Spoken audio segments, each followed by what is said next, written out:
try to achieve ceasefire and democratic resolution of conflict.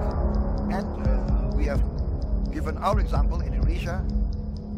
In Indonesia, 1998, I think we are one of the few examples in the world of a military voluntarily withdrawing from politics. Para pemimpin dunia dibuat terpukau oleh Prabowo Subianto. Pidato Prabowo dalam acara IISS di Singapura yang turut dihadiri para pemimpin dunia buat para peserta tercengang.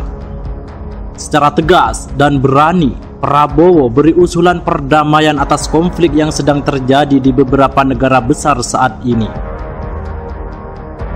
Menteri Pertahanan Prabowo Subianto menyinggung situasi geopolitik yang didominasi kekuatan Cina dan Amerika Serikat. Forum International Institute for Strategic Studies atau IISS 2023 di Singapura. Menurutnya, kedua negara tersebut dapat menunjukkan sikap bijaksana dalam menjaga perdamaian dunia.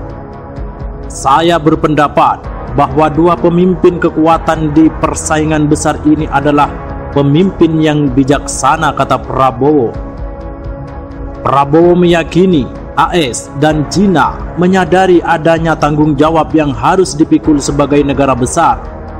Saya yakin mereka menyadari tanggung jawab besar ada di pundak mereka, tegas Prabowo. China memiliki sejarah yang sangat panjang dan akan tetap menjadi negara dengan peradaban yang besar. Begitupun dengan AS yang juga memiliki peran penting dalam perkembangan dan kemajuan di Barat. Oleh karena itu, saya yakin bahwa para pemimpin baik China maupun AS akan menyelesaikan konflik secara kompromi, bekerja sama dengan humanisme, serta menyelesaikan perbedaan mereka secara damai, kata Prabowo. Lebih lanjut, Prabowo menilai kunci dari negara hebat adalah memanfaatkan kekuatan yang dimiliki dengan bijaksana. Perdamaian abadi akan tercapai jika dua kekuatan itu terus mengatasi perbedaan dengan baik. Perdamaian ini bukan hanya harapannya, tapi mungkin harapan semua masyarakat dunia. Dalam kesempatan tersebut, Prabowo Subianto turut berkomentar mengenai resolusi konflik Rusia-Ukraina. Prabowo mengusulkan 5 saran. Pertama, genjatan senjata. Kedua, saling mundur masing-masing 15 km ke baris baru atau belakang dari posisi depan masing-masing negara saat ini.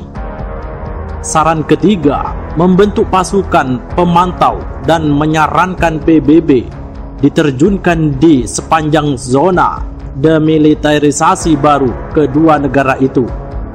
Keempat, pasukan pemantau dan ahli dari PBB yang terdiri dari kontingen dari negara-negara yang disepakati oleh Ukraina dan Rusia.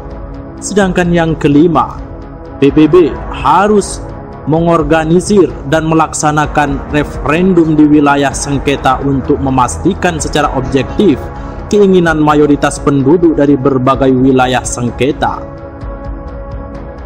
Prabowo kemudian menyebut langkah-langkah tersebut terbilang efektif dalam sejarah.